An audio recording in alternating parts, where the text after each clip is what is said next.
Is it better to live in an apartment complex with an HOA or just deal directly with a landlord slash property manager?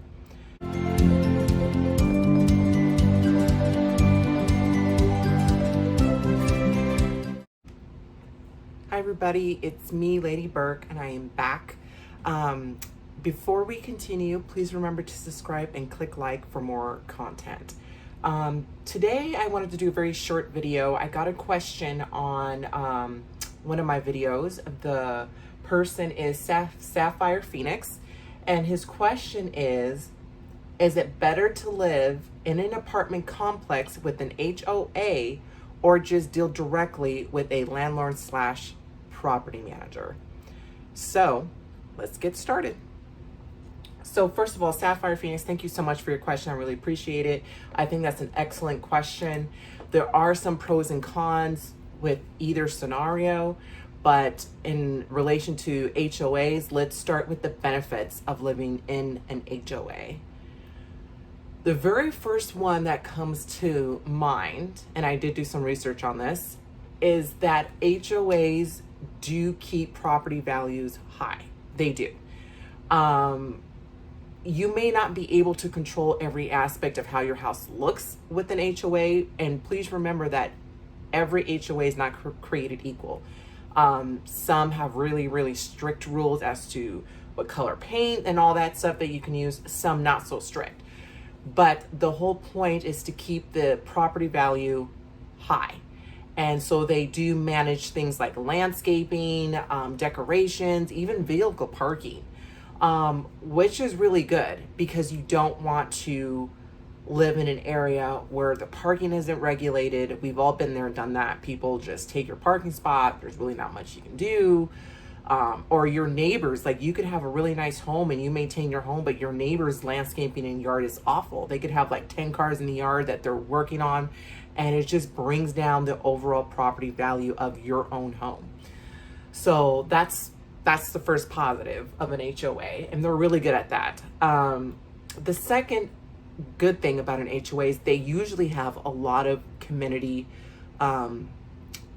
amenities.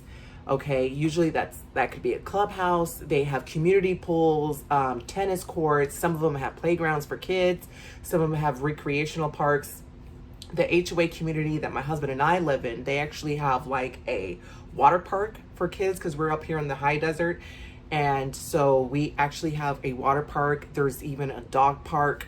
So a lot of HOA communities offer a lot of great amenities. And yes, that's factored into your HOA fees, but you want to weigh out whether or not that's worth it, how much you would be paying for this in a public pool or public park or things like that, and weigh out whether or not it's worth paying for that, because in an HOA community, it's not going to be as crowded. Like your community pool won't be as crowded as a public pool, or your tennis court won't be as crowded as a public tennis court. So things like that you want to keep in mind. The other is that some HOAs do factor in utilities into their HOA fees. Some, not all. So if you're looking at a home or an apartment complex that is managed by an HOA, these are questions that you're going to want to ask them so you can be prepared. Having your utilities factored into your HOA fees is just easier for you. You don't have to worry about it. You're paying those HOA fees every month and you're good. Another benefit with HOAs, some, not all, is that some HOAs take care of the landscaping. I really do appreciate this because it means that, again, this goes back to maintaining property value in your area. Our HOA is really good about driving around the neighborhood and seeing who hasn't taken care of their lawn. Our HOA, they don't factor in landscaping. We don't pay for that in our HOA fees. Each homeowner has to maintain their own yard, but if you don't maintain your own yard, you get a warning, and then if you don't respond to the warning, you get fined. And please believe me, this HOA does not do courtesy calls, and a lot of HOAs don't. There's no conversation over the phone. There's no, lease violation. You just get the notice, and either you comply or you get a fine if you don't. So Some people may like that, some people may not. Some people just want the freedom to do whatever they want to do with the yard, even if it looks bad. So it's your choice. The other awesome benefit with an HOA is they're really good about managing bad neighbors. Again, there's a whole laundry list of rules, do's and don'ts that can get you kicked out of an HOA. By the way, HOA is Homeowners Association, and when you are in an HOA community, most communities make it mandatory, some don't. Meaning, if you look up the requirements of the HOA, there are HOA communities out there that when you live or move into an HOA community, you are automatically enrolled as an HOA member. But not all are like that. So that's another question you're going to want to ask when you are about to move into an HOA community. And so the thing with the neighbors is we personally have had this issue, and I have to say that I'm very happy with how the HOA managed the situation. We had a very disturbing neighbor that would hook up his electric guitar to this big old amplifier and would play this electric guitar at all hours of the day and night. And so there was a lot of complaints rolling in from the neighborhood to the HOA. And now it hasn't been an issue anymore. I do know the rules. You get fined after a certain period of time, and then if you still don't comply, you actually get kicked out. So I personally, speaking from my own personal experience, they're really good about managing that. It's a lot stricter than if you're just dealing with a landlord / property manager. So keep that in mind. Now, the downside of HOA living is the HOA fees. Some HOAs, those fees are crazy expensive. I just got to say it.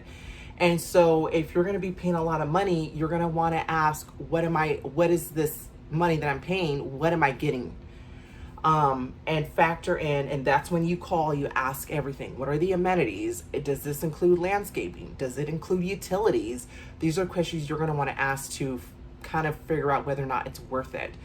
The other bad thing that I kind of mentioned briefly is the restrictive covenant and rules. A lot of people want the freedom to paint, decorate the house however they want, to park wherever they want, or anything like that. Some HOAs even prevent renting out your home as an investment property. So if you are considering turning your home into a rental, you're going to want to check with the HOA first to even find out if that's even allowed.